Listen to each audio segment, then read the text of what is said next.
All right, everybody. Today we're going to talk about the 1920s clash, and I brought with me some 1920s music just to get you in the mood. 1920s clash is a clash between different cultures, different types of people. Maybe they look the same, but they have different belief systems. So you will see that today in this lesson. So the first essential question says, how did the Red Scare in America affect daily life? So what's going to happen to people's lives, everyday lives, that kind of scares them? And discuss both sides of the Scopes trial. Okay? All right, so we have 1920s clash. Nativism. Once again, it rears its ugly head. So during the Harding administration, America is going to be more isolationist. We're going to stick more to ourselves. We've come out of the war with Europe. We've lost some lives, not as many as they have, but we still feel the impact of that. And we just want to keep to ourselves. We want Europe's problems to stay over in Europe, and we, stick to ourselves. Because we kind of fold in and kind of hunker down, we become more nativist, meaning we don't want to get involved in other problems, but we also don't want immigrants coming here bringing those problems. So it says nativism flared up because we didn't think immigrants could possibly be as patriotic as we are. Okay, we also mistrusted anyone who was not Protestant. So Catholic or Jews or any other religion. We're going to blame all these problems we've seen in the cities from the Gilded Age on the immigrants. And we're going to fear immigrants are going to take our jobs. And we also worry that Russian immigrants are going to spread communism, redness into the United States. At this point, Lenin had taken over in Russia. Vladimir Lenin, who I hope you're familiar with, is going to bring about the Russian Revolution, brings about communism into Russia. Now this new nation, from this point until 1989 in our course, becomes known as the Union of Soviet Socialist Republics. Notice the word socialist. And republics mean all these different countries are now lumped into the USSR. They adopt the red flag, and we call their army the Red Army. If right now you will please turn around in class and look in the back corner of my classroom near the library door, and you will see that big red flag. Okay? That flag with the sickle and the hammer is the USSR flag. So red flag, so they're called the Red Army.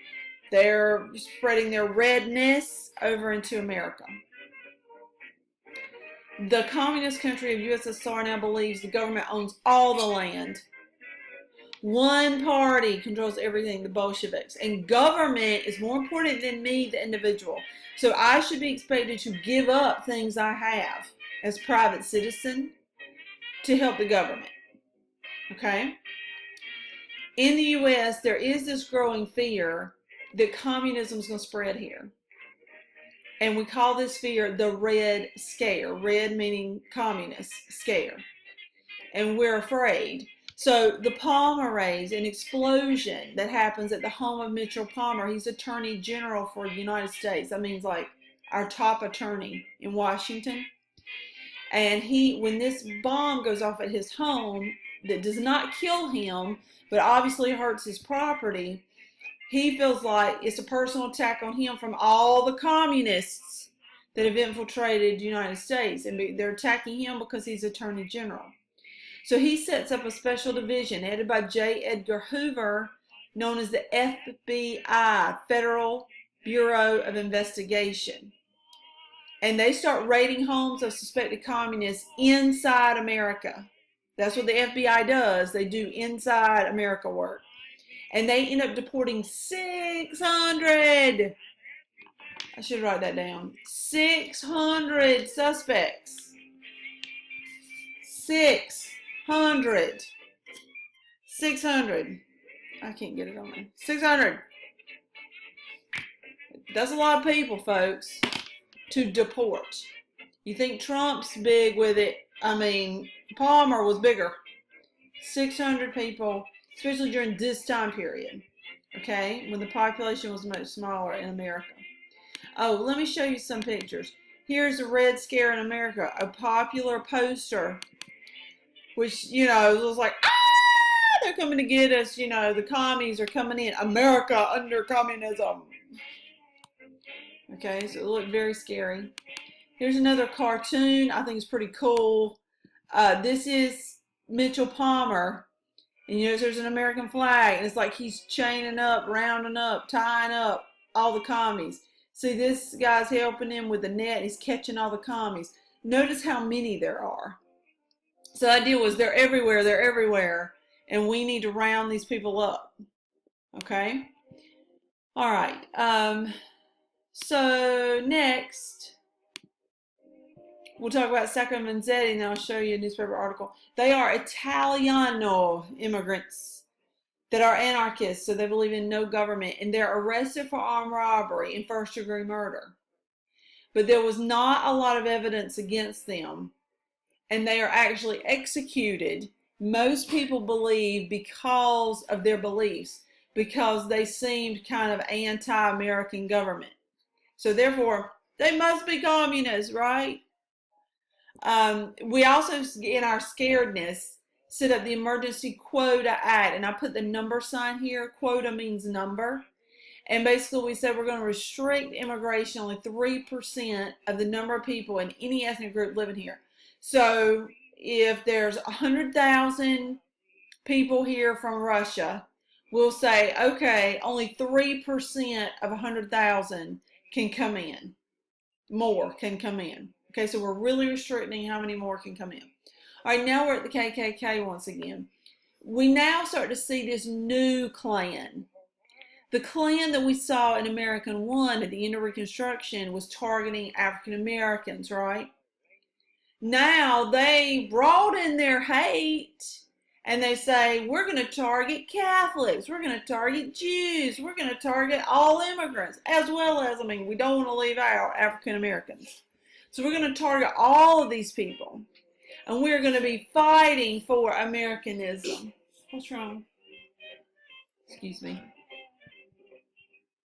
Okay, Cullen was crying because he wanted Big George. This is Big George. Curious George. To be on video. So here he is. Wave George. Okay. So the new Klan would not have liked Curious George either. They like nobody. Okay, nobody. They're fighting for Americanism. George is not American enough. They wanted to preserve this white Protestant civilization. By 1924, Klan membership reaches 4 million. So it is really booming as more immigrants come in, which is awful. Okay, now to women. Flappers. I'll show you some pictures that might help before we start. Oh, there's Sacco and Vanzetti. I'll come back. So this is a flapper. Notice her cloak, which is this hat here. Cloak. The pearls. The backless dress. The fur. The really, really short hair. I would be a terrible flapper with all this, okay?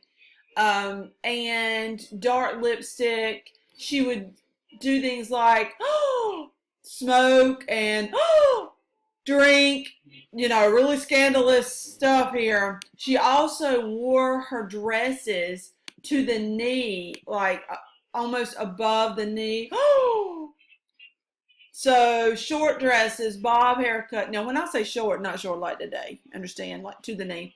And wore this cloak, a small hat. She drank, she smoked. So women are really coming out there with themselves. Showing the bottom half of their leg. Margaret Sanger founds the American Birth Control League in 1921, which later becomes Planned Parenthood. She's a nasty woman, frankly. Here's what she said about women. No woman can call herself free who does not own and control her own body. No woman can call herself free until she can choose consciously whether or not she will be a mother. So she's a real proponent of birth control. But then this one's worse. On race, Slavs, Latin, and Hebrew immigrants are human weeds. A dead weight of human waste blacks, soldiers, and Jews are a menace to the race.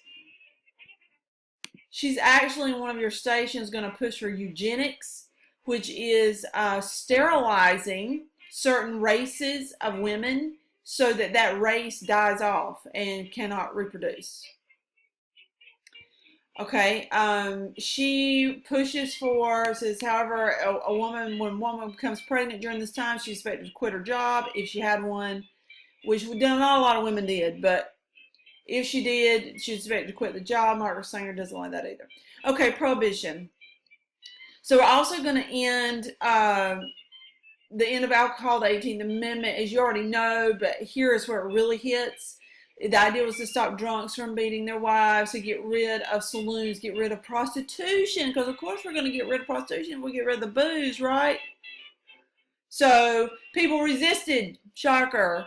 Bootlegging, supplying illegal alcohol to citizens begins. NASCAR is formed on the backs of bootlegging. I don't know if you know that, but I'll tell you that story in class if you'll remind me. Speakeasies are illegal bars. So literally you'd have this special knock at this like place off in the woods, and they would slide open a little peephole, see who you were, let you in if you were a member, and you could drink in there. Of course, it was all illegal.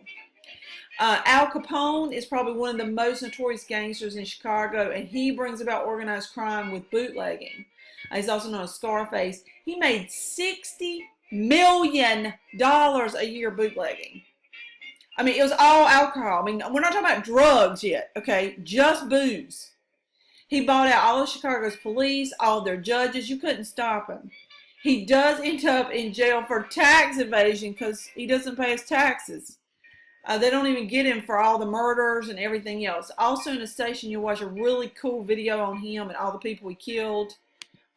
He's something, okay? Let me show you his picture. Oh, here's a speakeasy. See, you would do the special night, get in, and they were selling the booze. You see everybody's drinking and living it up. And here's Al Capone. Most famous gangster in Chicago who made all this money off of bootlegging. Lots and lots of money. Okay, last thing is fundamentalism. So I brought with me my Bible. Okay, fundamentalists believe God inspired the Bible and it's totally true. Everything, look, from start to finish, everything in between, all of it, truth. That's what they thought.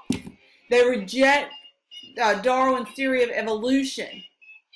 They believe in creationism, believe that God created the world. And they would quote to folks Genesis 1:1, which I can read really quickly. In the beginning, God created the heaven and the earth. So they're going to say God created everything. And when he created it, it was as is. It did not evolve. Okay. The Scopes trials, because a teacher, a biology teacher in Dayton, Tennessee, John Scopes, teaches his students evolution in 1925 and not this. This is what he was supposed to be teaching, even in a public school. And he did not teach fundamentalism or creationism. He taught evolution. It was banned. He wasn't supposed to do that. He's arrested for teaching evolution and found guilty. At the trial, you have Clarence Darrow as his lawyer versus, here we go again, people, William Jennings Bryan. Cannot kill the man, okay? So he's not running for president this time, but he's in probably the most famous case, I would say, in this time period in American history, the Scopes trial. The charges are later dropped against John Scopes, but still it goes down as, should we be teaching evolution or creationism? All right, let's go back to our essential questions. How did the Red Scare affect daily life? I would say, basically, the Red Scare down here scares folks into thinking there's communists everywhere, and there's this paranoia that seeps into American life. People start getting arrested for no probable cause at all. Discuss both sides of the Scopes trial. So you have creationism or fundamentalism versus evolution. And John Scopes is teaching evolution, which is considered illegal.